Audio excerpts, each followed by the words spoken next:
Kun maitai masa mu ina pawung bireng honda wahom tang masa jingna hajage ka yama jingi to ding na mai pa bu okay chibai ga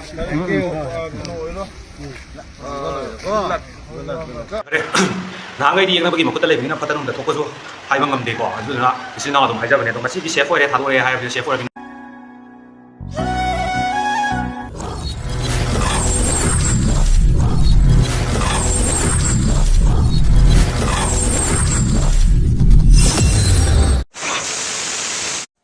Hello ma'am. I'm Motada each and every young baby is now Punamaku, Sanatomi at Punica Kumupsari. Video si ma'am, share mo tikra what pa si ma'am, ikugi may laktaba, adagi nung subokot pa sinasu, weather sinasuni, ado siyang din na ma'am na waro bigano, ado siyang drago su ma'am na nungay na video si ang bio,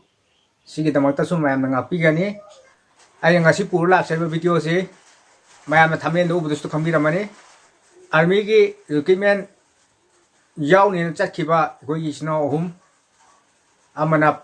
thadore army na sinartana police ta sinartana amna thadora khre lehori ba ani sigi waron ma'am tamina se yeng musu yor mani snow ma'am yeng da snow gi damakta video se sem drak pane ado waron ji kari hai banu hai ma'am tamina rak khamina se mohoni gi waron tamina se kun maitai masa mu ina pawung bireng honda wahom tang masa jingna hajage pawung birena ibani bu asing mana samani khambi bo taragadi pawung birena ibani thawaje amutadi kambiu yam boina pami ba dabi je pawung birena amutangi athubada yam boin humda yawna ba pawung birena athubada honabiu aduga ibani buju amutangi pawung birena matai masa boina khoibu na samani khalaga amutang kambiu thawai pawung birena thamo songna thamo singna hajari nasana pawung birena matai masa asing boi taragadi khoigi pusibu umtadi kambiu yam boi dimani ju pawung birena athubada yari makai athubada phangnaba pawung birena amtang honabiu simtang thamo singna pawung birena ai hajage ani suwa video sina akoigi phajan khrabai sina ani du thadorakpagi video clip mate amni mayam eminase habi police ta sinabigi matang doni ko ma'am eminase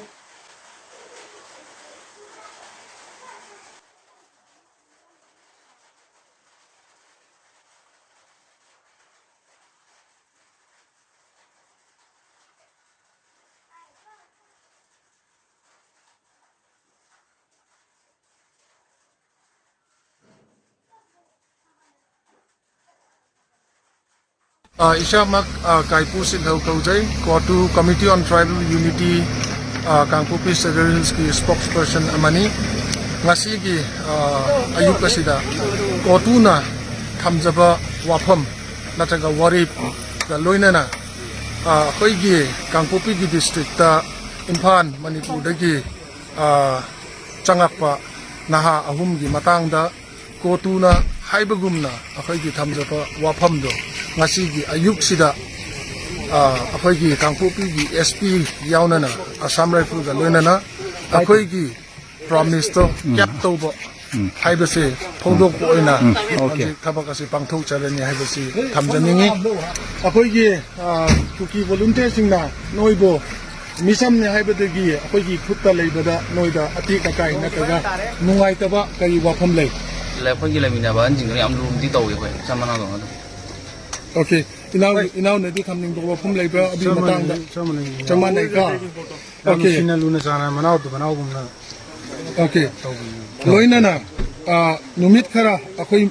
sida lairi ngai da noini gi pin da ba wafam thamning ba laiba kari pin da ba lei pen da bari ama ka sula jade akhona lambi de soi haidi bo soi na changu bani na kona soi sana to khangjai adubu yama inna yama sina manaw luna jana to ju manaw khoi thamo yama pin haninga le ka yama yin thaga sa hani noini bo asoy ngam atik akai yaude haina thado ani haibagi pau si kam kan da phangi yam kana lakana hari ba dum Saya aku mana lagi nih, itu ketemu hari. aduga adugumba nungairaba paudu phangakanda noinida kari aphawbale kari phawge wakhanda Kamu yum yau nih hari. ꯊꯃꯣꯏꯗ ꯑꯩꯈꯣꯏꯒꯤ ꯏꯃꯥ ꯑꯩꯈꯣꯏꯒꯤ family ꯑꯗꯒꯤ ꯑꯩꯈꯣꯏꯒꯤ ꯁꯔꯥꯎꯟꯗꯤꯡꯗ ꯂꯩꯔꯤꯁꯤꯡꯗꯨ ꯎꯕ ꯐꯪꯒꯅꯤ ꯈꯟꯕꯗ ꯊꯃꯣꯏꯗ ꯍꯥꯏꯅꯤꯡꯉꯥꯏ ꯂꯩꯇꯅ ꯅꯨꯡꯉꯥꯏꯕ ꯄꯣꯛꯏ Kukijo community singna nupi angang ahal laman nataga innocent oiba khutlai paidaba mida akoina khut thade haibigi wafam si chapchana Kukijo singna lepe haibigi wafam si hanadagi tabibra nataga honji aina haiba wafam asida tabada noini gi pukningda penjaba nungaiba kari aphawba lei Sumainya innocent dah, yang tina luan tahu ibu sita pada am nuai je. Hai beti ibu community ni hamba sida khana saya naraga dari kana berpura kana hai beti yang tina ot naik dia kan kana berpura ulah hai ni. akoigi Kukijo community dagi chatkada ubadina akoi lehoriba Kukijo gi community gi mi singda wafam kharadang phamning balaiba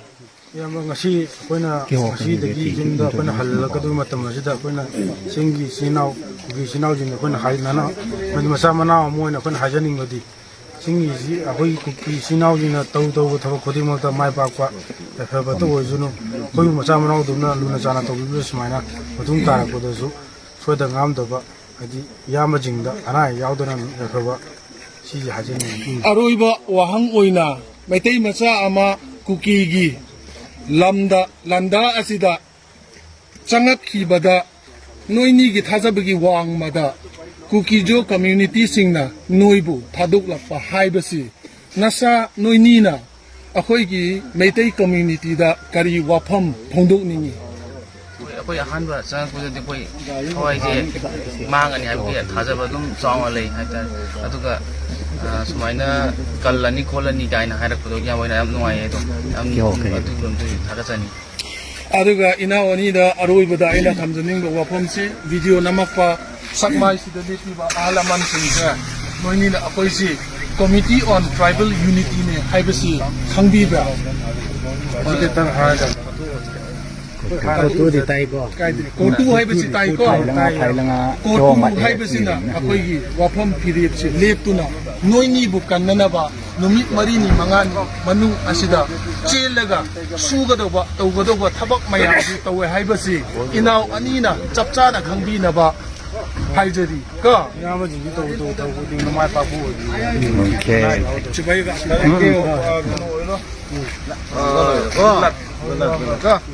Lumani tauba ko din naman pagkuha. yin kidaba leiragasu ninthu angangnina lairik laisu sakanina ba ꯆꯠꯇꯅ ꯈꯣꯠꯇꯅ Ai ni ebi ni dengar. Ebe lo bida ngari ya. nungain chalu ko Adi nui ne. ꯗꯣꯛꯇꯔꯅꯗꯤ ꯐꯖꯅ ꯌꯦꯡꯉꯤ gari ne nungain chalu ko yin daba tawu ko Je chang loi na. Police da sina gani ko. Kare ko nungai ne yo ko bungo. Okay then.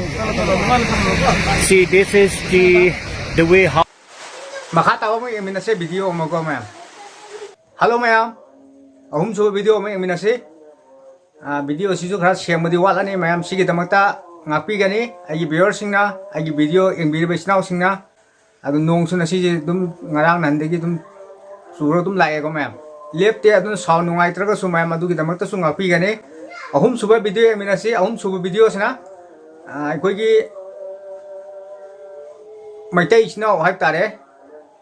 yambamgi waroni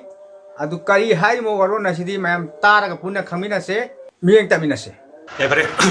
ꯅꯍꯥꯟꯈꯩꯗꯤ ꯌꯦꯡꯅꯕꯒꯤ ꯃꯈꯨꯠꯇ ꯂꯩꯕꯅꯤꯅ ꯐꯠꯇꯅꯨꯡꯗ ꯊꯣꯛꯄꯁꯨ ꯍꯥꯏꯕ ꯉꯝꯗꯦꯀꯣ ꯑꯗꯨꯗꯨꯅ ꯏꯆꯤꯜ ꯏꯅꯥꯎ ꯑꯗꯨꯝ ꯍꯥꯏꯖꯕꯅꯦ ꯑꯗꯣ ꯉꯁꯤꯗꯤ ꯁꯦꯐ ꯑꯣꯏꯔꯦ ꯊꯥꯗꯣꯔꯛꯑꯦ ꯍꯥꯏꯕꯁꯦ ꯁꯦꯐ ꯑꯣꯏꯔꯕꯅꯤ나 ꯅꯣꯏꯁꯦ ꯃꯤꯅꯥꯏ ꯃꯆꯥ ꯒꯙꯥꯅ ꯍꯥꯏꯒꯦꯀꯣ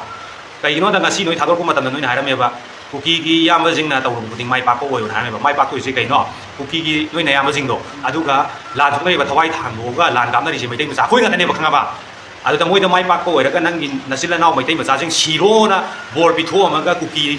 ꯏꯌꯥꯝꯕꯁꯤꯡꯅ ꯌꯥꯏꯐꯔꯦꯅ ꯍꯥꯏꯔꯝꯕ ꯉꯝꯕ ꯅꯣꯏꯁꯦ ꯅꯣꯏꯁꯤ ꯒꯙꯥ ꯍꯥꯏꯒꯦꯕ ꯈꯪꯉꯕ ꯅꯣꯏꯁꯤꯗꯤ ꯃꯤꯅꯥꯏ ꯃꯆꯥꯅꯦꯕ ꯈꯪꯉꯕ ꯁꯤꯒꯤ ꯃꯤꯅꯥꯏ ꯃꯆꯥꯁꯦ ꯀꯅꯥꯅ ꯍꯥꯏꯍꯜꯂꯤꯅꯣ ꯁꯤ ꯑꯇꯩ ꯀꯅꯥꯝ ꯅꯠꯇꯦꯕ ꯅꯣꯏꯅꯅꯦꯕ ꯈꯪꯉꯕ ꯅꯣꯏ ꯅꯍꯥꯟꯗꯩ ꯃꯅꯤꯄꯨꯔꯗ ꯂꯩꯇꯕ꯭ꯔꯥ ꯀꯥꯏ ꯂꯩꯔꯨꯒꯦꯕ ꯍꯥꯏꯔꯨꯔꯒ ꯑꯁ ꯒꯃꯦꯟ ꯑꯗꯨ ꯇꯧꯕꯤꯗ꯭ꯔꯦ ꯑꯗꯨ ꯇꯧꯗꯕꯩꯅꯤ ꯅꯠꯇ꯭ꯔꯒ ꯃꯄꯤ ꯑꯗꯨ ꯃꯌꯥꯝꯒꯤ ꯁꯤꯆꯨꯋꯦꯁꯟꯗꯣ ꯒꯃꯦꯟ ꯑꯗꯨ ꯇꯧꯗ꯭ꯔꯦ ꯑꯗꯥ ꯇꯧꯗ꯭ꯔꯦ ꯑꯗꯨ ꯇꯧꯗꯦ ꯃꯌꯥꯝ ꯉꯥꯡꯅꯔꯤꯕ ꯁꯤꯆꯨꯋꯦꯁꯟ ꯃꯌꯥꯝꯁꯦ ꯈꯪꯗꯕꯤꯗ ꯂꯩꯔꯨꯏ ꯅꯣꯏ ꯀꯔꯥꯏ ꯂꯩꯔꯨꯒꯦ ꯍꯥꯏꯕꯅꯤꯗ ꯃꯅꯤꯄꯨꯔꯗ ꯂꯩꯇꯕ꯭ꯔꯕ ꯀꯔꯥꯏꯗ ꯆꯪꯕ ꯌꯥꯏ ꯀꯔꯥꯏꯗ ꯆꯪꯕ ꯌꯥꯗꯦ ꯑꯗꯨ ꯈꯪꯗ꯭ꯔꯤꯗꯣ ꯀꯩꯅꯣ ꯍꯥꯏꯕ ꯑꯗꯨ ꯈꯪꯗ꯭ꯔꯤꯗꯨꯅ ꯇꯥꯛꯄꯗꯤ ꯅꯣꯏ ꯂꯥꯟꯁꯦ ꯅꯣꯏ ꯀꯔꯤꯒꯨꯝꯕ ꯑꯝꯇ ꯁꯔꯨꯛ ꯌꯥꯗꯦ ꯍꯥꯏꯕꯅꯦꯕ ꯂꯥꯟ ꯀꯥꯞꯄ ꯅꯠꯇ꯭ꯔꯒꯁꯨ ꯃꯇꯦꯡ ꯄꯥꯡꯕꯁꯨ ꯁꯔꯨꯛ ꯌꯥꯗꯦ ꯁꯔꯨꯛ ꯌꯥꯔꯒꯗꯤ ꯀꯥꯏꯗ ꯆꯪꯕ ꯌꯥꯏ ꯌꯥꯗꯦ ꯅꯣꯏ ꯂꯣꯏ ꯈꯪꯒꯅꯦꯕ